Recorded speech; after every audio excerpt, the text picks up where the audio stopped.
ఇదిగోనండి ఆ బీర చెట్టు మళ్ళీ చూపెడుతున్నాను. పిందెలు పెద్దవి అయినాయి చూసారా. ఇది ఇంకా 4 రోజులు ఆగి కొయ్యొచ్చు. ఇప్పుడే కోసేవి కొన్ని కాయలు రెడీ అయినాయి.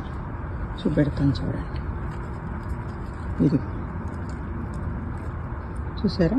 ఇది రేపు వద్దాం అనుకుంటున్నాను. కూర చేసుకోవచ్చు కదా ఫ్రెష్గా. ముందే కోయటం ఎందుకని అయిపోయింది. ఇది మళ్ళీ ఇదిగోనండి మొన్న మీకు చూపెట్టిన పిందెలు ఇవి అన్నీ పాలినేషన్ చేశాను. ఇదిగోనండి ఇదొకటి.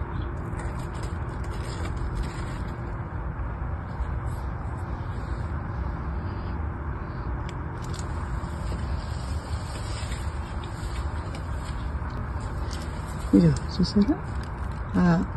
ఈ కాయలు రేపు కోసుకుంటాం. ఈ 3 కాయలు చూసారా.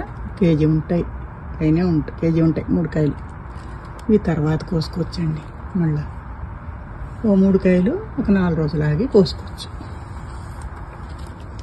చూసారా ఎలా తీగల్లో దాక్కుంది. ఇది ఈ కింద నేను పాలినేషన్ కూడా చేయలే అసలు.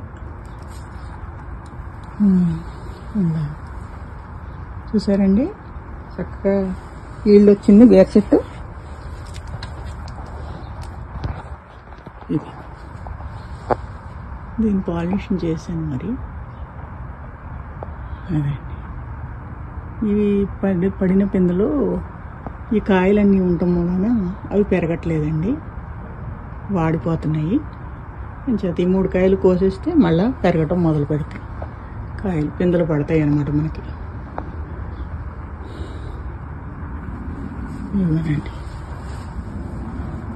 సరే.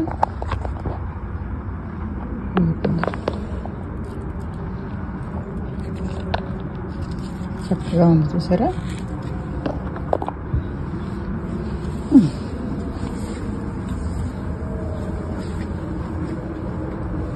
నేనే ఇండియా నుంచి తెచ్చాను నాటు బీర విత్తనాలు. ఎప్పుడో కొరియర్లో వేసాను. వేస్తే అవి పెట్టిందనమాట మా కోడలు. ఇలా వచ్చినాయి చూసారా. అసలు ఎక్కడ పెస్ట్ కూడా లేదండి. వాళ్ళ వెజ్ ఫ్లై ఇలాంటివి ఏమీ లేవు. అందుకని బాగా పెరిగినాయి.